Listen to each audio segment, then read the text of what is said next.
Bougainvilleans want elected leaders to talk on referendum. PNG Power to restore electricity for Wallium communities. And Besta FC stuns Hakari in NSL showdown. This is National MTV News with Tokana Hasavi. Welcome and thank you for joining me. This is Saturday's news. This year's autonomous Bougainville government's general election is vital because it will determine Bougainville's future political status. Bougainvilleans say leaders voted into the next Bougainville House of Representatives must speak on referendum. Our journalist in Buka, Fabian Akalitz, spoke to some of the locals on their views. Bougainville's referendum quest for full autonomy depends on the next elected government because this election is critical. From interviews conducted in Buka town, leaders with sense of integrity are needed, representing Bougainville's interest and maintain relations with the national government. Peace and security is paramount. Bougainville needs honest and transparent leaders who will speak on referendum. Make him autonomy work past time. Alright, autonomy work. And now you may can clear, you may independence finish or you may not law independence or all someone. And also na me plan item leader way and by helping me plan long transit good. Display to him by bring him, make him decision and by give him determination, you may especially on people, make him good decision inside on this future of Bougainville as a whole. We like him. On leader, he got several Bougainville peace agreement. Na by this dream and lo Bougainville by come up through lo behind time. Women were at the forefront negotiating for peace and reconciliation during the Bougainville crisis. Therefore, Bougainvilleans must support women contesting in this year's election. Mipla all mama by redim all pikini na the youth. The upcoming youth, na all people long peles lo ready lo referendum. Fabian Hakalitz, National MTV News, Buka. More health services are establishing in parts of Yanguru Salsia district in East Sepik province. When opening an aid-post and health centre, local MP Richard Maru said sustaining projects by the local community is vital. Maru says mothers and children will now access this health service and not walk for miles like in the past. The people of Yanguru Sausia are seeing education and health services pouring into the district unlike before. All these have come about as more roads open up in the district. People of Wingi and Munji now will access and receive health services with the opening of the aid post and health center.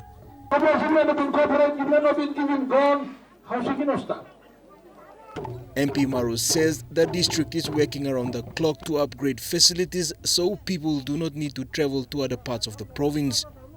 He called on the people to take good care of the facilities.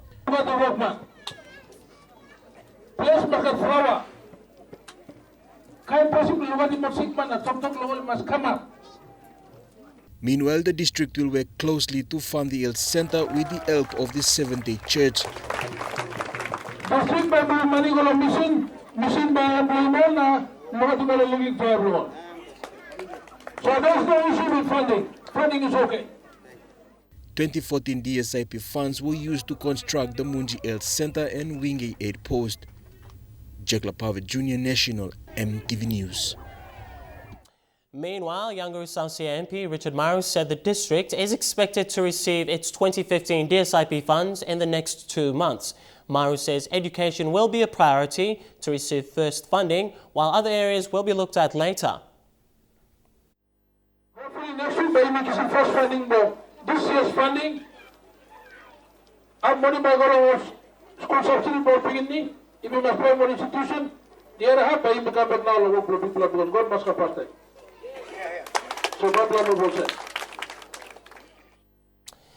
Well, the Oil Search Baton Relay is continuing its journey throughout this Holy Week. From the capital of East Sepik, the baton travelled into the rural Drekikere district. In Drekikere, the relay team escorted the baton along the riverbanks for communities to get a glimpse of it. More highlights here.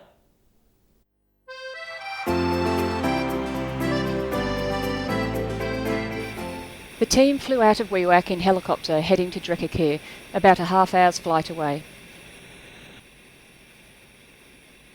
While waiting for the fog to clear, we landed in the riverbed, which gave locals time to see and touch the baton.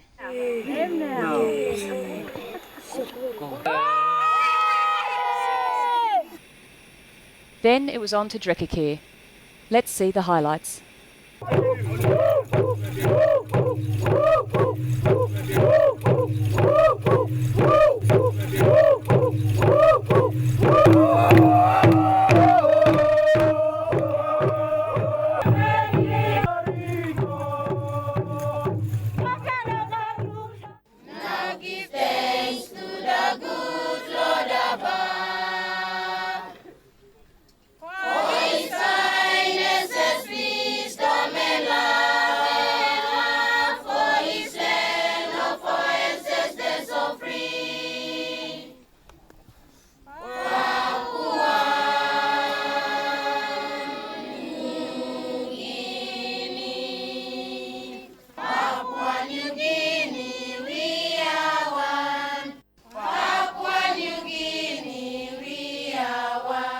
So we are going to every province in Papua New Guinea over the next 100 days.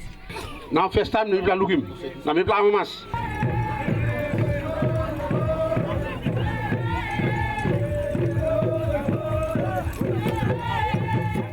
The baton relay journey continues.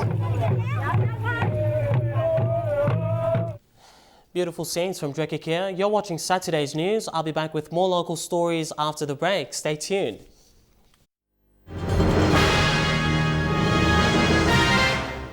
Welcome back to National EMTV News. PNG Power says the power supply into Wallium Station in Madang will be restored on Sunday. A team of linesmen have successfully erected the 5 power lines which were destroyed during the flood at Omea.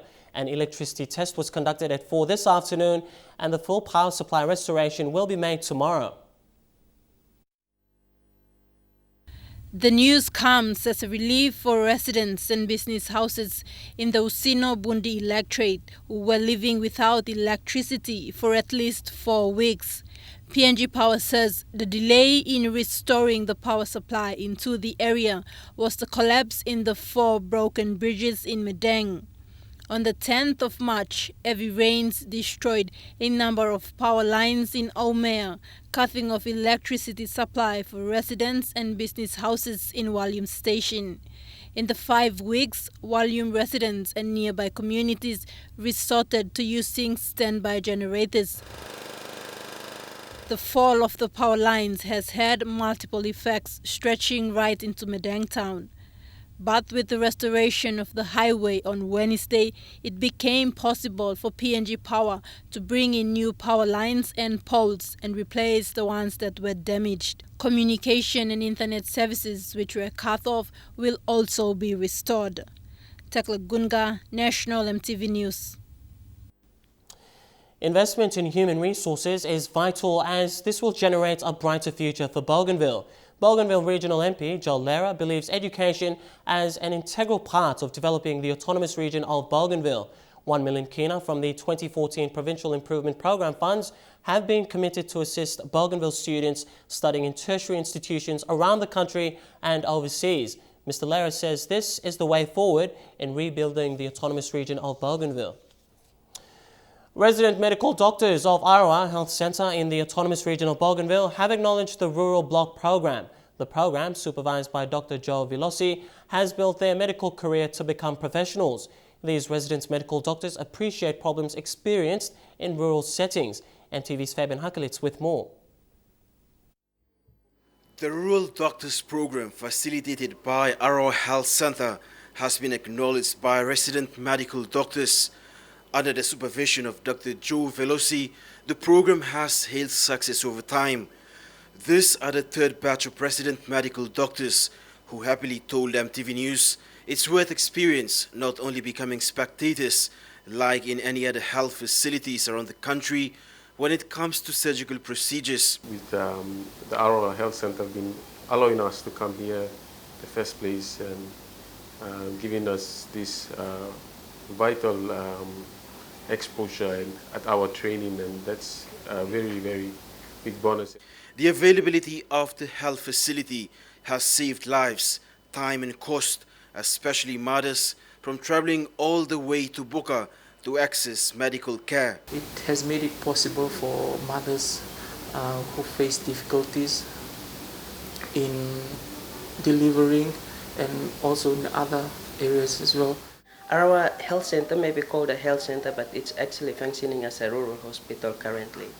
We have received cases from everywhere, from all the surrounding health centers. They're referring patients here. Dr. Velosi thanked the National Health Department for choosing Arawa Health Center as a training ground and also challenged women doctors to take up the task and experience in rural settings. So that when they go out in the periphery, they should be prepared to work and operate in a remote setting as in Arawa Health Center. Fabian Hakelitz, National EMTV News, Buka. National EMTV News continues with Trukai Sports. That's coming up next. And we have the 8th National Karate titles. Also, Hekari's shock defeat in the NSL and an update on the PNG volleyball team. Details after these short messages. Stay tuned.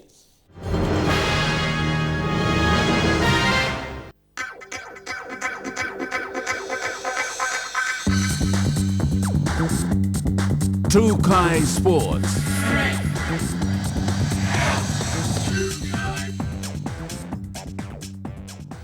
Welcome to Trukai Sports. The 8th National Karate Championships was held today at PNG IPA College in Waigani. Officials and teams arrived yesterday from Bougainville, Lae, Gurauga and Popondetta, with one from Fiji. The teams will be competing under the watchful eyes of Sensei Trevor Roberts, head coach for PNG Karate, who all arrived from Brisbane, Australia yesterday. NTV's Godwin Eke reports. The PNG Open Karate National Championship is basically limited to the event that will be undertaken during the Pacific Games. The main focus of the event is to cut down on the number of athletes from 42. PNG Karate President Carl Murray said the athletes have been training hard for the national championships, thanking Sensei Trevor Roberts for training the team hard in preparations for the Pacific Games. Currently we have 42 as the target team for Team PNG. Hopefully we might cut it down to 30 or so, but then Sensei Trevor and the coaching team may decide to cut it down further, and it's up to them to cut down further. Really, it's about getting the best people to represent the country. It's not so much about the quantity, it's about the quality. The tournament was supervised under the guidance of Sensei Trevor Roberts and Alan Key, head referee with assistance from other national coaches from around the country. The competition they attended in Australia was the Queensland Summer Championships. So I felt quite proud of them actually, they did really well. Head coach Sensei Trevor Roberts said the final squad of 31 will be announced tomorrow and will continue training for the 2015 Pacific Games. Godwin Eke, National EMTV Sports. It was a highly controversial match, both sides receiving cards for infringements in round 10 of the Telecom National Soccer League. Striker Tommy Sammy had to seek medical attention after the intensity of Besta's defence prevented Hekari from adding to their solo first half goal, as a double by Freddie Stevens sank the NSL champions. NTV's Jeremy Mogi has more on this report. Now, as expected, Hekari had opened the scoring through Tommy Sammy, the NSL's top scorer. But it was plucky number 7 for Besta, Freddie Stephen, who equalized right on the stroke of half-time to take the scores 1-1 into the break. The big news, however, was Tommy Sammy assisted off the field after a collision with Vagi Coniel in goal for Besta.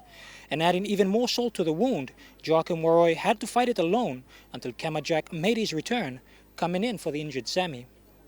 There was no impact from Kema until later on, as Hekari's Kila Polena got red carded for a handball inside the box. Freddie Stephen again converting from the rebound, giving them the lead on 55 minutes. Warroy almost went in again, and Coniel this time on the receiving end. Besta would continue to frustrate Hekari up until the end. The final scores 2-1 in favour of Besta. In the second of the doubleheader, both Admiralty and Oro would go in facing each other, desperate for a win. A goal by Richard Lotte gave Admiralty an early advantage, but it fell to Oro skipper Ian Yanun to level the scores 1-1 before Beckham Yanum's deflected shot doubled the lead for Oro FC inside the box. A moment of madness from Oro's goalkeeper Richard Lapan gifted Admiralty another chance on goal, and Roniel Egan's didn't miss from the penalty spot. The final scores Admiralty 2, Oro FC 2. Jeremy Moggy, National, EMTV Sports.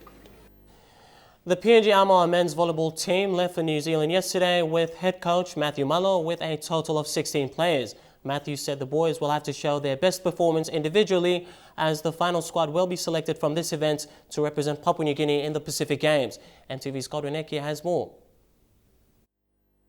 The PNG Armour men's volleyball team left the country yesterday for New Zealand to attend Asia Pacific Cup Championships.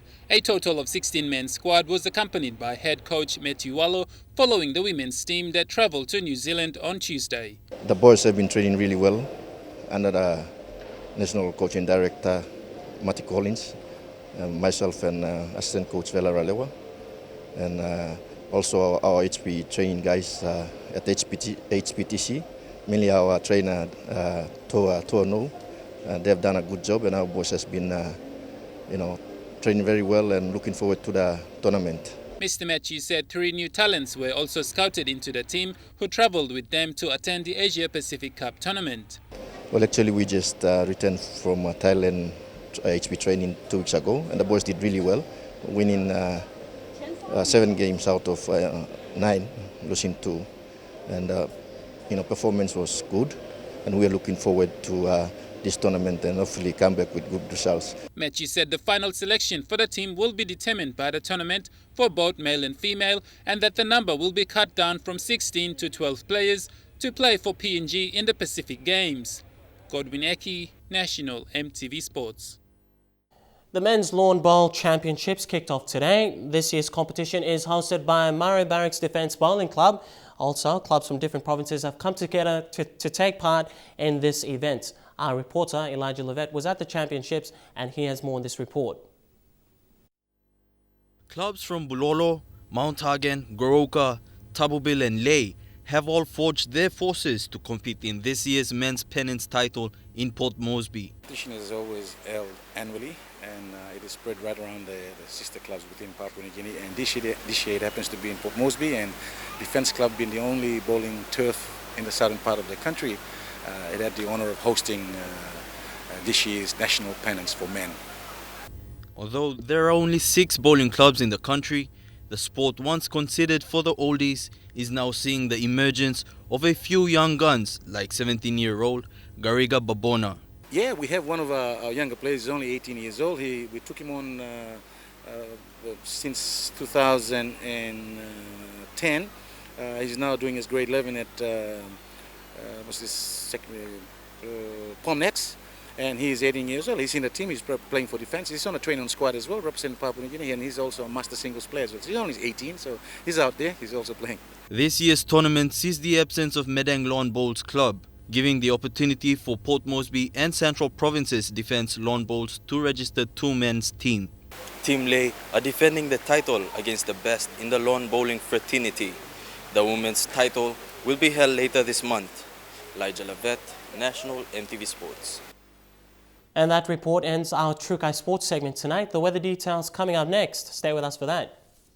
Trukai Sports.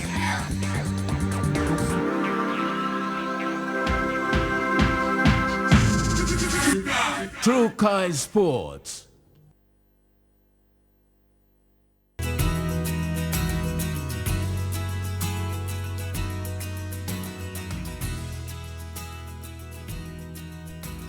A quick look at the weather forecast for the next 24 hours in southern region. Cloudy periods with evening showers expected in Port Moresby. Fine weather in Alata.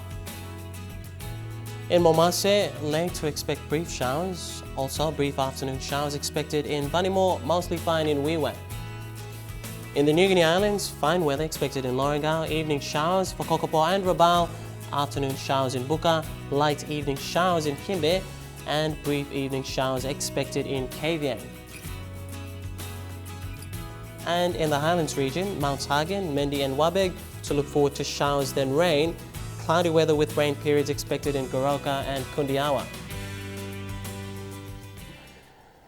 Now before we go, as always, quickly recapping our headlines tonight. Bougainvilleans want elected leaders to speak on referendum.